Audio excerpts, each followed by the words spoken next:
ni agizo kuu ambalo Yesu anasema nendeni ulimwenguni kote mkahubiri Injili. Kwa hiyo Yesu atawaita viongozi waongoze kwenye mchakato wa kuvuna roho, kuhubiri Injili. Namba 2, kuwafundisha, mkawafundishe yote niliyoamuru ninyi. Namba 3, kuhakikisha wanaabudu katika roho na kweli na kujiandaa na uzima wa milele. Namba 4, anataka tuwe na ushirika. Watu wa Mungu washirikiane. Hakuna kitu kama kuwa mtu aliyeokoka wa kujitegemea.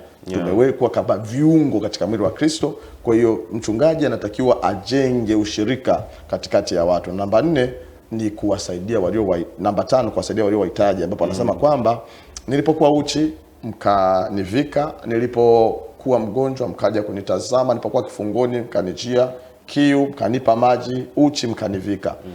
Yes, those are 5. Hivi vitu ni vitu vya msingi kabisa ambavyo ndio vipaumbele vya mtu yeyote ambaye ameitwa na Mungu kufanya kama mchungaji. Sawa.